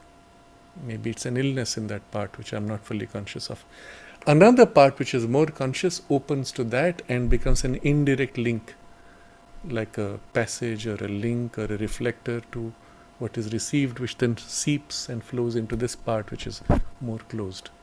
So there's another part within you, generally your opening in the heart's devotion, love, or the mind's awareness, consciously opening, which connects, infuses consciously, literally you feel it and infuse it into this part where you have a knot, or calls a descent into this, a part within you or sometimes in another person also, or prays for an intervention. So there are different degrees from a more essential to a more superficial form, but something becomes like a link indirectly. And you have the result, and sometimes miraculous, depending on the receptivity of the person and then what chose to flow at that moment. Effectively though, you're going back into the layer that formed with your own consciousness, indirectly, directly, and as if rebuilding from there in realignment to a harmonizing principle into a new birth. So let's say your flower bloomed with distorted petals, you now go back as if and reform and reflow again, now with a harmonized, more complete, healed petal. That's really what I mean by this movement of new birth. If you see, the key is this new forming under the influence of a unifying principle or consciousness, and from a deeper or higher poise. And this is really the process also of the integral yoga. In a sense, every few years you look back and you say, oh, I'm no more the person, I've outgrown that person, I don't even recognize that person of whatever 5 years or 10 years ago. Except now in this tiny portion of your emotions or where the trauma is or even a physical illness, you are as if outgrowing in a few days or weeks, and that's the healing. So I would like to point to a few more things, but we have almost taken more time than we should have, but I think I want to close the theme sufficiently with completion on this. All this we have described is really internal and in relation to the divine and the soul. What about external aids from outside you? And to what extent do you need them or can you use them? So I want to touch upon these external aids in a quick summary. First, what can be of great help, especially in the initial stages before you've found a sufficiently stable base within you around which this whole process can become now more rapid and effective, is what I will call satsang, company of good people. And I'm going to extend the term in an unusual way, because normally we apply this term only for spiritual company, but in a sense this is a spiritual journey even. So you go to a group like Alcoholics Anonymous, it's a kind of a satsang. Here are others who share in your aspiration to get free from this addiction or this trauma or whatever. So you're sharing with like-minded people with a similar aspiration, and you find your aspiration is nourishing to each other. So I would highly recommend, where you have access to such a space, to use that as a support. Because in times when you are down, the group holds you. And when someone else is down, you are part of the group that holds them. It can be a huge difference, and it's a kind of a collective sadhana for a very limited purpose of healing still. And I would highly recommend for you to take a look at the Alcoholics Anonymous 12 Steps program. So you can see on their website, it's just called their 12 Steps. If you search the keyword, their 12 Steps, and then aa.org is the website, you'll find that text. It's very interesting. It was written by somebody who is obviously a sadhaka, though he came from the religious framework, but still what he was inspired to share is very much yogic, and you'll find many common ideas with what we have been sharing. Second external aid could be an effective counselor or therapist. And I mean by effective, somebody who is looking at it from a spiritual perspective and does not make the mistake of going deeper to exaggerate the problem or dig it out needlessly. So that again, you have to see what works and whether you can find such people around you. Most important thing which you would need actually from the counselor or therapist is, if they have a deeper understanding like this, it would be a great help. Or just affectionate support and understanding. Often that's enough to take care of half the problem and give you the support to continue to make that change. So either it takes that form, or it can be friends who love and care. But you don't make the mistake to wallow in self-pity when you're with them. You must consciously observe, and if you look at the framework we have described, to be able to step back and find your base of equality and then do the steps necessary to be free of this pattern or habit or symptoms. And so you take their help for that. Fourth, so I put counselor and therapist and then friends. There's a third step. Fourth, physical exercise. Now this is very interesting. When you do exercise, there are two things which happen. One is your energies flow and they are regenerated. What would have been a stagnating energy is exhausted and fresh energy comes to replace it. It's interesting. What's happening actually at that level is the energies of stagnation in which you would have wallowed have been thrown out, and a fresh energy comes, you can't wallow in it. But equivalent process happens biologically. Your tissue breaks down and is replaced by fresh tissue that is built.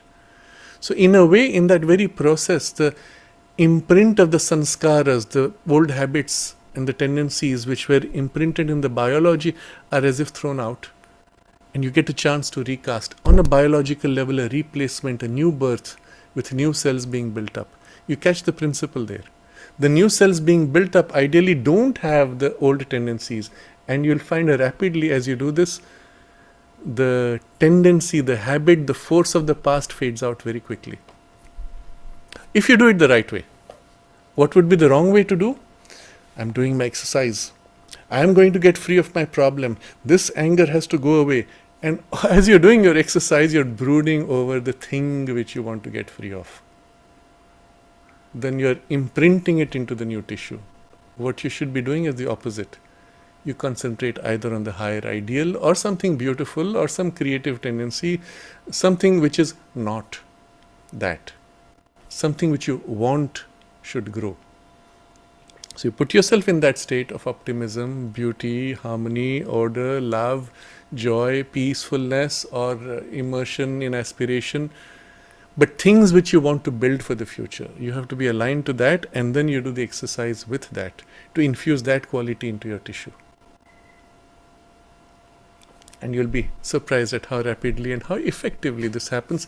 In the tissue itself, the memory is replaced if done with this right focus. So especially for the more material traumas which you feel are deep-rooted in the biology, which you're unable to access through the psychological process, well, you do what you can with the psychological process and you complement it by this external physical process.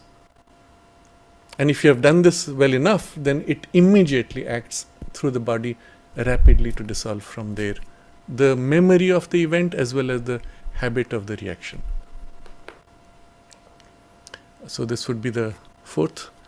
Fifth would be medical aids. Now, in the medical aids, I'm putting three things. First is supplements.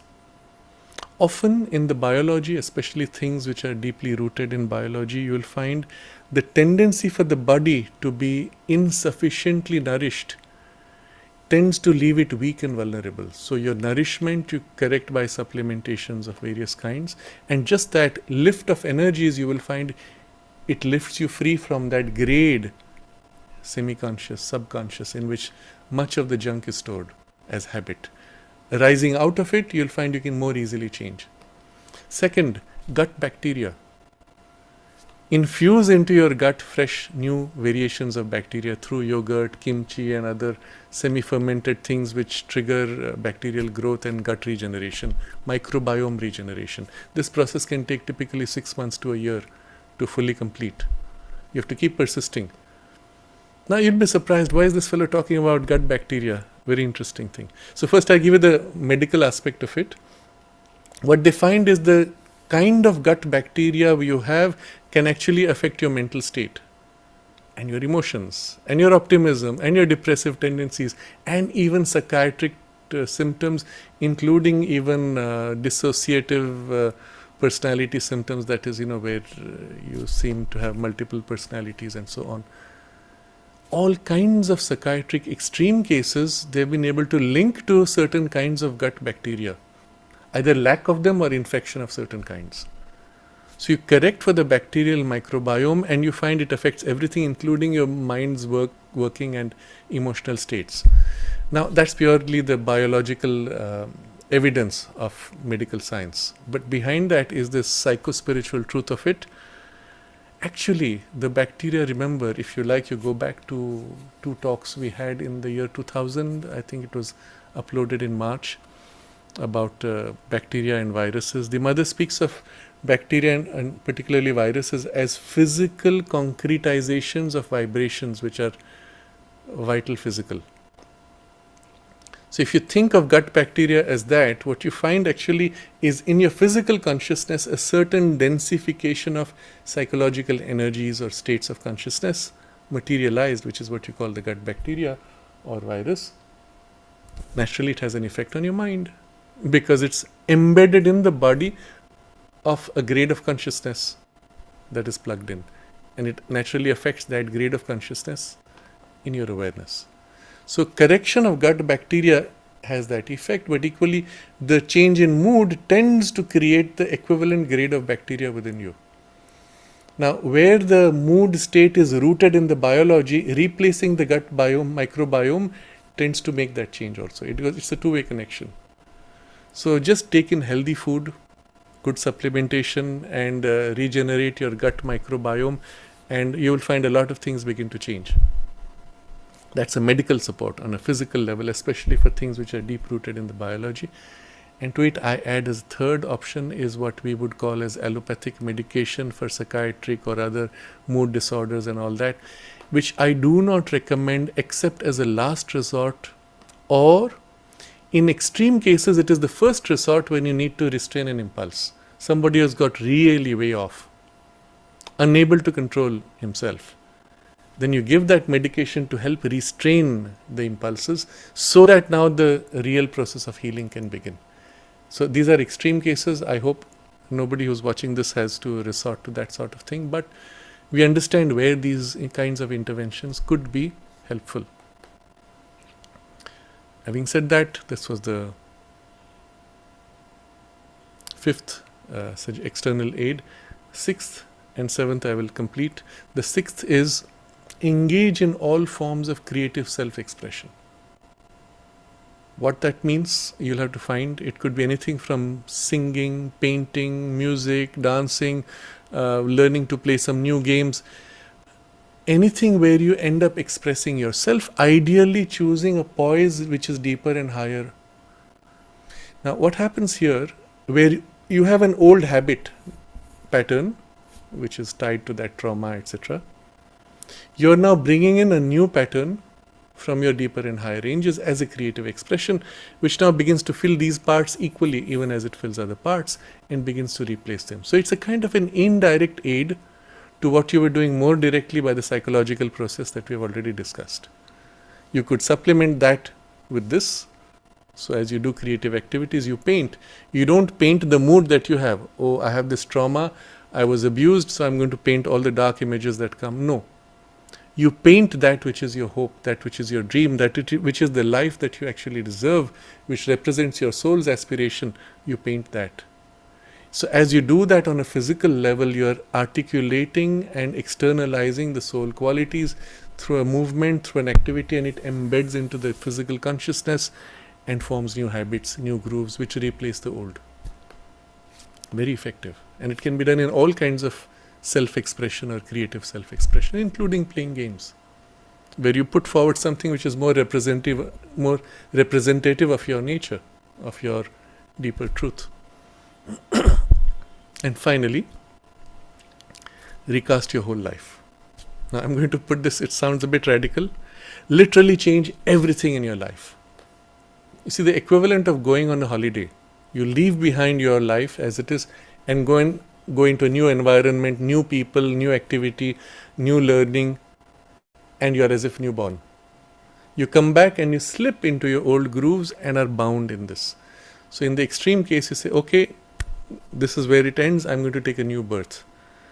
So I'm not saying do it just on an impulse, but if that is the requirement, literally give out your house on a rent, lease, whatever, shift to a new city, start a new life, make new friends, take up a new job, new activity, literally as if you say, okay, what is it that I would like my ideal life to be like? I'll let go of everything I'm doing now and start living that life. So recasting the whole life down to the details, including, okay, the clothes I have, let it all go. Start with fresh, new me. But you see the principle behind. Now you don't need to do it so materially. Like I said, these are external aids. You can do the whole thing psychologically. But using an external crutch sometimes can be helpful because it gives you an objective reference. But you can't do that while not changing inside. If you do it as an expression of the inner change, it can be very effective. But you understand the principle, it's like a new birth, starting a new life, and you let go of the old. Whatever happened, that trauma belonged to that personality. That's not me. I'm starting a new life. And sometimes it's helpful to make a kind of a symbolic transition where you let go of the past and start anew. So in many traditions, even religious traditions or certain cultures, they will take something that represents your past, burn it or put it in the ocean and say, now that's over, that person is gone, I'm the new person, and so on. Again, those are symbolic. As I said, you catch the principle, it can be effective. So with this I complete the whole framework which I'm sharing here. If you look at the essential principles, and because it's held at such an essential level, you'll find you can apply it to any circumstance, however mild or however extreme. Observe the structure of this, put it into practice in the way that's most natural, most easy for you. Start with what's possible and then let it grow into the deeper and higher possibilities which would complete the healing. I think this is comprehensive enough. Normally one would have wanted to split it into two pieces for the time that it involved, but I feel if you split it, then the continuity of the whole is lost. So I'm sorry for the longish presentation, but it was the only way to hold it in a single go, in a completeness. I've still been somewhat rapid, but I would recommend for those of you who really want to put this into practice deeply, review this a couple of times. Make notes. Note what you would want to do to implement those suggestions. Start putting them into practice for a few days, for a few weeks, and then come back and hear the whole thing again. And then you'll catch certain elements. Yes, this I was missing, this I would like to do, this I can now add, I'm ready for this next stage to deepen this, and so on. And you might want, depending on the circumstances, you might want to review this again after a month or so. And I think it'll be extremely effective. Catch the principle, put it in alignment, put it in practice, drawing upon the two things, the presence within you and the divine help, taking the basic steps of the integral yoga process itself to disengage from the past and recast, reshape your whole nature and your personality, and take a new birth. Whatever traumas belonged to our past lives don't bother us today. Even the traumas of this life need not bother us if we take a new step and take a new birth. Don't worry about the time. Remember the principle we spoke of, small steps. You make the small steps, she fills those steps with dramatic results. And so you're not dependent on your incapacity or your capacity. You're dependent on her capacity, but your little effort to allow her capacity to act through your effort. There are a few more questions which, so to say, continue this and will build on it, but we will take them up after a gap for about 4 weeks, during which I will be traveling. So we will upload some other talks from other discussions which will be interesting, I can assure you. And what will come next perhaps will be subtitled. It will be probably in French with English subtitles, but it will be fascinating. So you'll have 4 weeks of different kind of content, but we will continue this theme after that, and I will look at the questions which are in the chat box also, as well as several which have come in the emails. So we'll put it all together.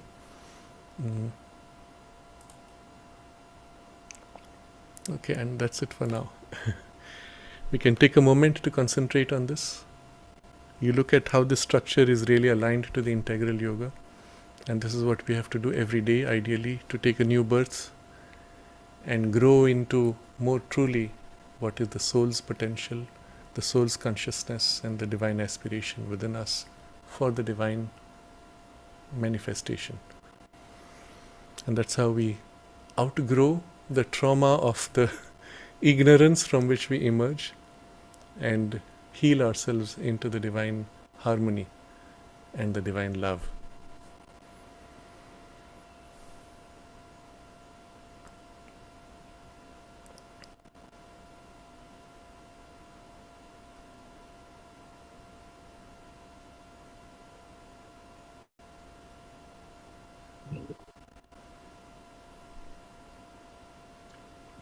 Namaste. Namaste.